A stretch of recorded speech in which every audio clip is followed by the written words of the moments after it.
آج ہم بات کریں گے سورہ ضحیٰ پہ انشاءاللہ کہ بہت سے لوگ ظاہر ہے ڈپریشن سے گزر رہے ہیں، ٹیسٹ اور ٹرائلز، ہمیں بڑے کویسچنز آتے ہیں، مختلف پرابلمز ہیں لوگوں کے، کسی کی کا انمپلائمنٹ ایشو ہے، کسی کو اولاد کا ایشو ہے، کسی کو کوئی اسپاؤس سے ایشو ہے، کسی کی شادی نہیں ہو رہی وغیرہ وغیرہ، بہت سے ٹیسٹ ٹرائلز انسان کی زندگی میں ہوتے ہیں۔ تو سورہ ضحیٰ میں سمجھتا ہوں کہ ڈپریشن کا علاج ہے۔ اس طرح کی ڈپریشن جو وقتی طور پہ آ جائے، شیطان کی طرف سے آ جائے، تو میں سمجھتا ہوں کہ ان لوگوں کو جو بہت مشکل وقت سے گزرے سورہ ضحیٰ پہ بہت زیادہ غور و فکر کرنا چاہیے۔ تو سورہ ضحیٰ سب سے پہلی بات مکہ میں ریویل ہوئی، اس کا تھوڑا سا بیک گراؤنڈ بتا دیتا ہوں، میں چاہوں گا آپ لوگ اس کو پڑھیں بھی تفسیر کے ساتھ۔ بیک گراؤنڈ اس کا یہ ہے کہ صحابی بلکہ امام احمد بن حنبل جو ہیں وہ روایت کرتے ہیں کہ اس کا بیک گراؤنڈ یہ ہے کہ رسول اللہ صلی اللہ علیہ وسلم he became ill so he did not stand for prayer for a night or two. Then a woman came and said, "Oh Muhammad, I think that your devil has finally left you." اللہ معاف کرے۔ یعنی اس طرح کے تلخ الفاظ رسول اللہ صلی اللہ علیہ وسلم کو سننے پڑتے تھے کہ رسول اللہ صلی اللہ علیہ وسلم ایک دن بیمار تھے رات کے لیے۔ یہ اب امام احمد بن حنبل نے ریکارڈ کیا ہے، تفسیر ابن کثیر سے میں کوٹ کر رہا ہوں۔ تو لیکن یہ کہ ایک خاتون آئی، اس نے کہا جی کہ لگتا ہے تمہارے شیطان نے تمہیں فورسیک کر دیا، نعوذ باللہ۔ یعنی اس کا ماننا یہ تھا نا کہ قرآن شیطان کی طرف سے شاید اور اسی نے فورسیک کر دیا۔ تو پھر اللہ نے یہ صورت ریویل کی۔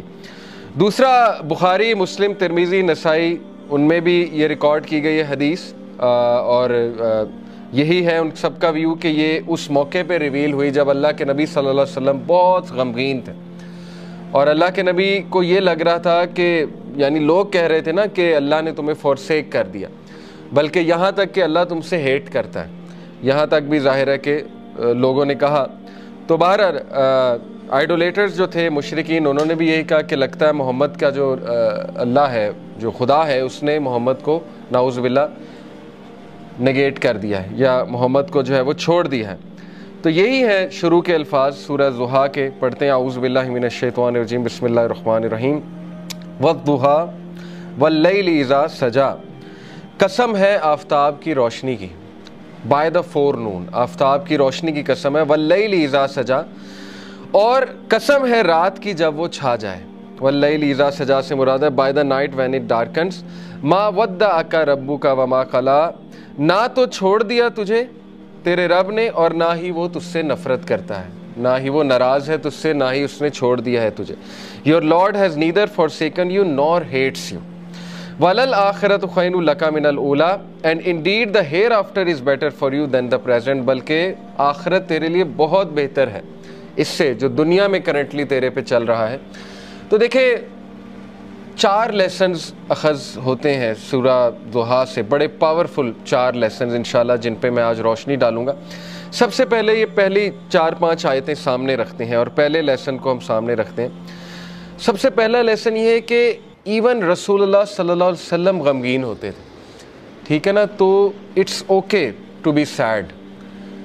ہر انسان کی زندگی میں کچھ نہ کچھ ایسا ہے کہ اسے غم آئیں گے، اور یہ اللہ نے لائف کی نیچر بھی یہی بتائی کہ الذی خلق الموت والحیات لیبلوکم ایکم احسن عملا، کہ میں دیکھوں گا تم میں سے بہترین عمل والا کون ہے۔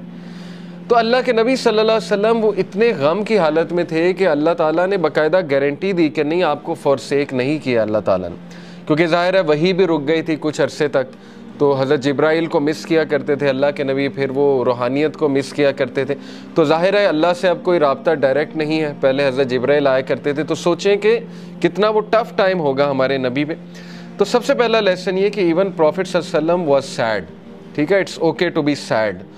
دوسری بات یہ جو ان چند آیات سے ثابت ہو رہی ہے کہ there is light, we are reminded کہ روشنی ہوگی، رات ہوگی، لیکن رات کے اندھیرے کے بعد آپ دیکھیں روشنی چھا جاتی ہے۔ تو اللہ نے اسی لیے سٹارٹ ہی اسی سے کیا، والضحیٰ، کہ میں قسم کھاتا ہوں آفتاب کی روشنی کی، یعنی there is always hope, there will always be a new day, اور time will come and go, وقت آئے گا، برا ٹل جائے گا، پھر کچھ اللہ کی طرف سے راحت آ جائے گی۔ تو this is how things happen, life کی نیچر اللہ تعالیٰ بتا رہا ہے کہ یس اندھیرا بھی چھا جاتا ہے اور وہ پورا کا پورا چھا جاتا ہے، لیکن کبھی بھی اندھیرا پورا کا پورا نہیں رہتا ہے، صبح ہوتی ہی ہوتی ہے۔ تو اسی لیے اللہ نے سٹارٹ ہی والضحیٰ سے کیا، واللیل اذا سجا، اور جب رات کا اندھیرا چھا جائے، ما ودعک ربک وما قلی۔ یہاں سے یہ بھی ثابت ہوتا ہے کہ ضحیٰ پریئر جو ہوتی ہے، جسے ہم چاشت کی نماز بھی کہتے ہیں نا، 2 رکعت نفل، تو اس کے بارے میں ایک حدیث سنا دیتا ہوں۔ اللہ کے نبی صلی اللہ علیہ وسلم نے فرمایا، as each morning comes every one of you must give charity for every limb of their body. جب بھی صبح کا وقت ہو تو تمہارے ہر جو اعضاء ہے اس کو صدقہ کرنا چاہیے۔ سینگ سبحان اللہ is an act of charity, saying Alhamdulillah is an act of charity, saying La ilaha illallah is an act of charity, and saying Allahu Akbar is an act of charity۔ یہ بڑے powerful اذکار ہیں، یاد رکھیں۔ سبحان اللہ، الحمدللہ، لا الہ الا اللہ، اللہ اکبر، اس کو ہمارے معاشرے میں ظاہر ہے چوتھا کلمہ بھی کہتے ہیں۔ بہرحال تو یہ ایک حدیث میں بھی آتا ہے کہ یہ جو اذکار ہے نا، یہ دجال جب آئے گا تو اس کے دور میں مومن کی خوراک ہوگی، جب فیمن کا دور ہوگا تو یہ مومن کی خوراک ہے۔ یہ اللہ کے نبی نے کہا یہ سارے الفاظ چیریٹی ہیں۔ Commanding people to do good is an act of charity and forbidding evil is an act of charity. To pray 2 units at the time of duha suffices all of this charity۔ اللہ کے نبی نے کہا جو بھی 2 رکعت چاش کی نماز پڑھ لیتا ہے وہ ان ساری چیریٹیز کو اوور کم کر لیتے ہیں، یعنی اس کی وہ اس دن کی چیریٹی ہو جاتی ہے۔ یہ جتنی بھی چیریٹیز اللہ کے نبی نے بتائیں، تو یہ ہے چاش کی نماز کا جو ریوارڈ۔ چاش کی نماز جو ہے وہ سورج جب رائز ہو جاتا ہے تو اس سے لے کر ظہر کی نماز سے تھوڑا سا پہلے تک، آپ کہہ لیں آج کل 11 بجے تک پڑھ سکتے ہیں، 11 سوا 11 تک غالباً، یا اس سے تھوڑا سا پہلے۔ آپ نے دیکھا ہوگا تبلیغی جماعت لے جاتی تو وہ یہ عادت ڈالتی۔ ابابیل کی نماز بھی آپ نے سنا ہوگا، چاش کی نماز، دوحہ کی نماز، یہ ساری۔ ہم بات کر رہے تھے لیسنز کی، تو لیسن یہ چند آیات سے یہ نکلا کہ ہر اندھیری رات کے بعد روشنی آنی ہے، کبھی بھی سچویشن سیم نہیں رہتی، تو مومن کو کبھی بھی ہوپ لیس نہیں ہونا چاہیے کسی بھی سچویشن کے بارے میں۔ ہوپ ہی ایک ایسی چیز ہے نا جو انسان کو زندہ رکھتی ہے، ہوپ ہی ایک ایسی چیز ہے جو انسان کو ہیلدی رکھتی ہے۔ تو اللہ تعالیٰ ہوپ دلا رہا ہے، یہ اللہ کے الفاظ ہیں، یہ کسی انسان کے الفاظ نہیں ہیں کہ اللہ تجھے نہیں چھوڑ سکتا، نہ اللہ تجھ سے ہیٹڈ کرتا ہے۔ بس یہ اللہ کے کچھ طریقے ہوتے ہیں انسان کو ٹیسٹ کرنے کے لیے، انسان کو کچھ سکھانے کے لیے۔ اور پھر اللہ نے وعدہ کیا وَلَلْآخِرَةُ خَيْرٌ لَكَ مِنَ الْأُولَىٰ، کہ اے نبی یہ دنیا تو ہے ہی آپ کے لیے بہت بہتر، لیکن یہ کہ آخرت اس سے بھی بہتر ہوگی آپ کے لیے۔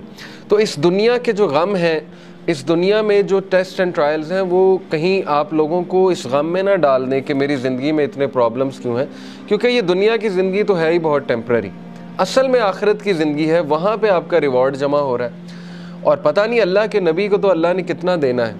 دیکھیں انا اعطیناک الکوثر، جب یہ صورت نازل ہوئی تھی تو اللہ کے نبی بہت خوش تھے، اور صحابہ نے خوشی کی وجہ پوچھی تو اللہ کے نبی صلی اللہ علیہ وسلم نے کہا کہ اللہ تعالیٰ نے مجھے آج بہت بڑی خوشخبری سنائی کہ اللہ نے مجھے الکوثر دینا، اور اس سے میں اپنے امتیوں کو پانی بھی پلاؤں گا۔ تو یہ بہت بڑا سٹیٹس ہے، اور مقام محمود آپ کی سوچ ہے وہ کتنا بڑا سٹیٹس ہے اللہ کے ہاں، کہ نبی صلی اللہ علیہ وسلم جو ہے وہ کتنا قریب ہوں گے اللہ تعالیٰ کے جنت الفردوس میں۔